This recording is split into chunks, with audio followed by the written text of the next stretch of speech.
Here today we are going to be doing multiplication of surds, and I'm going to be using the example here, root 27 times root 30, to explain multiplication of surd. Now let's go check the example. Now to multiply these two surds that are given here, these two surds, you are going to simplify it. I taught us simplification. You can check my video on simplification to understand how you can simplify two surds. Now, to simplify this, you look for two factors of 27 that can be multiplied together, of which one will be a perfect square, of which we have 9 times 3 times. Now, find another factor for 50. That will be 25 times 2. Now you can as well split the two factors for you to have root 9 times root 3 times root 25 times root 2.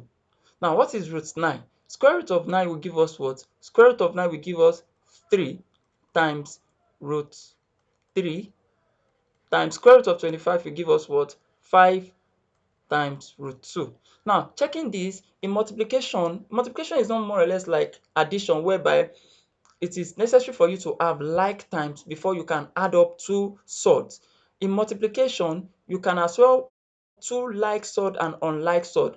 Like surd will give you a whole number or an integer, but unlike surd will still form a surd. Now, this is what I'm talking about. Here, these are unlike surd, root 3 and root 2. When you multiply these together, you have root 3 times root 2. Then you multiply the whole number together, you have 3 times 5. What will 3 times 5 give us? 3 times 5 will give us 15. Then root 3 times root 2, root 3 times root 2 will be root 3 times 2, and you have your what? Your final answer to be 15. What is 3 times 2? 3 times 2 is 6. Then you have the multiplication of root 27 times root 50 will give us what? 15 root 6. Now let me work another example. 2 root 5 all raised to power 2. Now let me call this B and the other one A. Okay, now let's go solve the other example. Now this is 2 root 5 all raised to power 2. How do we go about it? Firstly, you can split it. Then you have 2 root 5 times 2 root 5. Then you have your value to be 2 root 5 times 2 root 5. The whole numbers are 2 and 2. Now you bring them down, you have your what? 2 times 2 times, multiply the root 5 times root 5.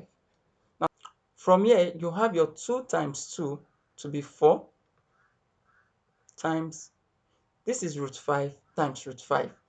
And you have it to be root 5 times 5. In our rules of surds, I gave an illustration relating to that, so you can see my video on that. Then this will be 4 times root 5 times 5 is what? 25.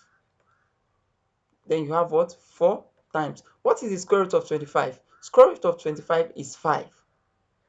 Now, 4 times 5 will give us what? 20. That's our final answer. Now, from this, you should be able to get something. When you square 2 root 5, you have your final answer to be 20. Now, check my workings and you'll be able to see it properly. Now, you should be able to see that there's a difference between multiplication of surd and addition of surd. When it comes to addition or subtraction of surd, when you have, you can only add or subtract when you have like terms of surds, but you will not be able to add or subtract when you have unlike terms of surds. Now, in multiplication, you can multiply, be it like or unlike, you can multiply, but the radicand matters. Maybe when you are going to get your final answer, you have the square root of the radicand giving you an integer or not. Thank you.